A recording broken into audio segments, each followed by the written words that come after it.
Une salle, deux ambiances. Mais la vraie question, c'est comment on en est arrivé là. Je vous explique ça dans les moindres détails. Matinée de la grande finale de la Coupe d'Afrique, Sénégal contre le Maroc. Je me suis préparée, j'ai mangé, j'ai rejoint mes copines et direction stade. Rien qu'avoir accès à nos places était une mission très difficile. Et c'est pour cela que malheureusement, je n'ai pas pu assister à la cérémonie de clôture. Mais dans tous les cas, le plus important, c'était l'issue de ce grand match. Pas forcément le début. La minorité des supporters sénégalais présents au stade était remarquable. Il y avait que des Marocains. Et rien que pour ça, l'équipe du Maroc croyait avoir gagné ce match. Et je dis pas ça par hasard. C'est Walid Regragui qui l'a dit. On va passer de 100 à 200 décibels. C'était pour nous déstabiliser. Visiblement, il s'est pas assez renseigné. Fallait regarder le match Sénégal-Brésil à Lisbonne, Congo-Sénégal au Stade des Martyrs et surtout Sénégal-Angleterre à Nottingham. Bref, rentrons dans le vif du sujet. Voici ma tête pendant tout le long du match. J'étais dépassée par les événements. Jusqu'à maintenant, je suis choquée de tout ce qui s'est passé sur ce terrain. 90e minute, but refusé clair du Sénégal. L'arbitre a catégoriquement refusé de consulter la VAR. Quelques minutes plus tard, pénalty pour le Maroc. Et là, la VAR s'impose. Et tout ce qui se passe après est digne d'un film. Ce n'était pas un simple débordement, c'était l'accumulation d'actes injustes, de corruption sous silence et d'humiliation trop longtemps encaissée.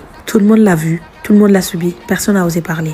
À part Pape Thiaw. Il a refusé de se faire voler et il a fait sortir ses joueurs du terrain. Nous aussi, on était prêts à sortir. Et puis, tout bascule. Sadio Mané rassemble le groupe et les combats dressés sur le terrain. Mendy, le gardien du Sénégal, est en place. Ibrahim Diaz, pareil. Le penalty est tiré et c'est raté. J'ai cru rêver, mais non. Tout ce qui s'est passé était réel. C'était pas une hallucination. On passe direct aux prolongations. Les secondes deviennent éternelles. Personne parle. C'est un silence affreux. Et là, bim, but de pagaille, ragazzi. Oh my God.